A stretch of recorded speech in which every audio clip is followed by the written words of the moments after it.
Gubici su u životu neminovni. Losses are inevitable in life. We all know this, but when we lose a loved one, especially suddenly, it shakes us to our core.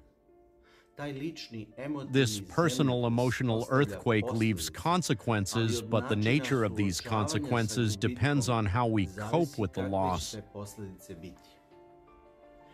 The first phase of loss is most often a phase of shock when there is no complete reaction to the loss. Instead, the person is overwhelmed by such a painful experience that they cannot feel it in its entirety, but rather fragmentarily, while an intense internal process of integrating the new reality and its various meanings simultaneously takes place. Then usually comes a phase of turbulent emotional reactions when the person expresses various feelings triggered by the loss: sadness, anger, despair, and so on.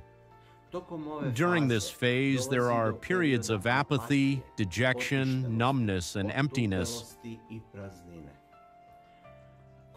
Finally, if the grieving process is not complicated, the person gradually accepts the loss, adapts to a new reality, to life without that dear, close, and important person. Of course, the process of complete acceptance of loss can take years. During that period, the person may confront old and new feelings that the loss has produced, thus completing the grieving process.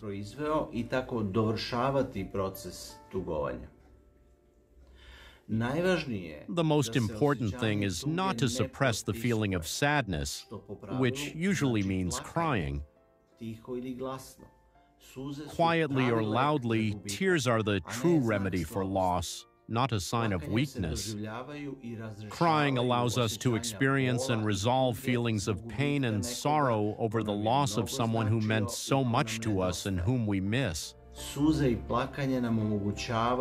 Tears and crying enable us to integrate the loss and all its meanings in such a way that we can continue with our lives while simultaneously carrying the memory of the loved one very close to our consciousness and heart.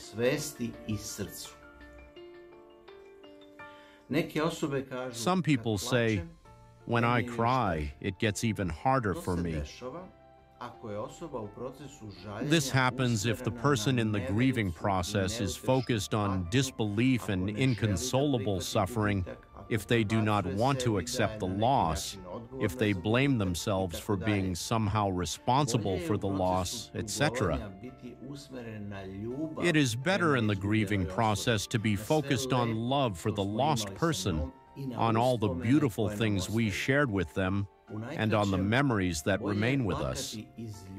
In short, it is better to cry out of love for the lost person than out of inconsolable pain because of that loss.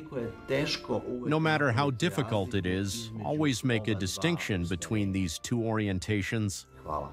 Thank you.